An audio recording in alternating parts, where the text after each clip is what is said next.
മന്ത്രിമാർ തീരുമാനം എടുക്കേണ്ടത് സങ്കുചിത പാർട്ടി താൽപര്യം നോക്കിയല്ലെന്ന് CPM സംസ്ഥാന സെക്രട്ടറി കോടിയേരി ബാലകൃഷ്ണൻ. പാർട്ടി ഭരണത്തിൽ അധികാര കേന്ദ്രമാകില്ലെന്നും കോടിയേരി വ്യക്തമാക്കി. തെരഞ്ഞെടുപ്പിൽ 3ാം സ്ഥാനത്തായ മണ്ഡലങ്ങളിൽ അന്വേഷണ കമ്മീഷൻ വരുമെന്നും കോടിയേരി പറഞ്ഞു. സംസ്ഥാന സമിതി യോഗത്തിന്റെ തീരുമാനങ്ങൾ വിശദീകരിച്ചുകൊണ്ട് നടത്തിയ വാർത്താ സമ്മേളനത്തിലാണ് പാർട്ടി സർക്കാരിന് മേൽ അധികാര കേന്ദ്രമാകില്ലെന്ന് കോടിയേരി ബാലകൃഷ്ണൻ വ്യക്തമാക്കിയത്. തീരുമാനങ്ങൾ എടുക്കുന്നതിൽ പാർട്ടി വൃത്തത്തിൽ നിന്നുകൊണ്ട് സങ്കുചിതമായ കക്ഷി രാഷ്ട്രീയത്തിനകപ്പെട്ടുകൊണ്ടാകരുത്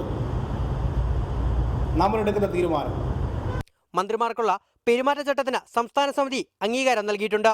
സ്വകാര്യ ചടങ്ങുകളിൽ നിന്ന് കഴിവതും പാർട്ടി മന്ത്രിമാർ വിട്ടുനിൽക്കണമെന്ന് നിർദ്ദേശിക്കുന്ന മാനദണ്ഡം ജില്ലാ കമ്മിറ്റിയുടെ അറിവോടുകൂടി മാത്രമേ പരിപാടികളിൽ മന്ത്രിമാർ പങ്കെടുക്കാവൂ എന്നും വ്യക്തമാക്കുന്നു. മന്ത്രിമാരുടെ ഓഫീസുകൾ മാത്രമല്ല, എല്ലാ വകുപ്പുകളിൽ നിന്നും അഴിമതി പൂർണ്ണമായി തുടച്ചു നീക്കണം. സർക്കാരിന്റെ തീരുമാനങ്ങൾ ജനങ്ങളിലേക്ക് എത്തിക്കാൻ പ്രവർത്തകർ കൂടുതൽ ഉത്സാഹിക്കണമെന്ന് പറഞ്ഞ കോടിയേരി ബാലകൃഷ്ണൻ UDF-ഉം RSS-ഉം നടത്തുന്ന ആക്രമണങ്ങൾക്കെതിരെ പ്രവർത്തകർ ജാഗ്രത പുലർത്തണമെന്നും നിർദ്ദേശിച്ചു.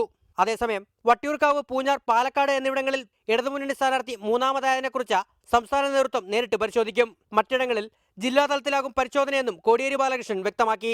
സംസ്ഥാനത്താകെ മൊത്തം വിജയമുണ്ടായിരുന്നു. ചില മണ്ഡലങ്ങളിൽ എന്തുകൊണ്ട് പാർട്ടിക്ക് അതേപോലുള്ള നേട്ടം ഉണ്ടായില്ല? ഈ കാര്യമാണ് പ്രത്യേകം പരിശോധിക്കേണ്ടത്. VS അച്യുതാനന്ദന്റെ പദവിയെക്കുറിച്ചുള്ള ചോദ്യത്തിന് കോടിയേരിയുടെ മറുപടി ഇങ്ങനെ: VS പാർട്ടിയുടെ കേന്ദ്ര കമ്മിറ്റിയിലുള്ള ഏറ്റവും പ്രധാനപ്പെട്ട ഒരു സഖാവാണ്, പ്രത്യേക ക്ഷണിതാവാണ്, CPM-ന്റെ ഏറ്റവും ആദരണീയനായ നേതാവാണ്. ആ സഖാവുമായി ബന്ധപ്പെട്ട കാര്യങ്ങളൊക്കെ പാർട്ടി ചർച്ച ചെയ്ത് തീരുമാനിക്കും. അതിൽ മറ്റുള്ളവർ ആശങ്കപ്പെടേണ്ടെന്ന കാര്യമില്ല. മദ്യനയം മാറ്റുന്നത് സംബന്ധിച്ച സംസ്ഥാന സമിതി ചർച്ച ചെയ്തിട്ടില്ലെന്നും കോടിയേരി ബാലകൃഷ്ണൻ കൂട്ടിച്ചേർത്തു. റിപ്പോർട്ടർ, തിരുവനന്തപുരം.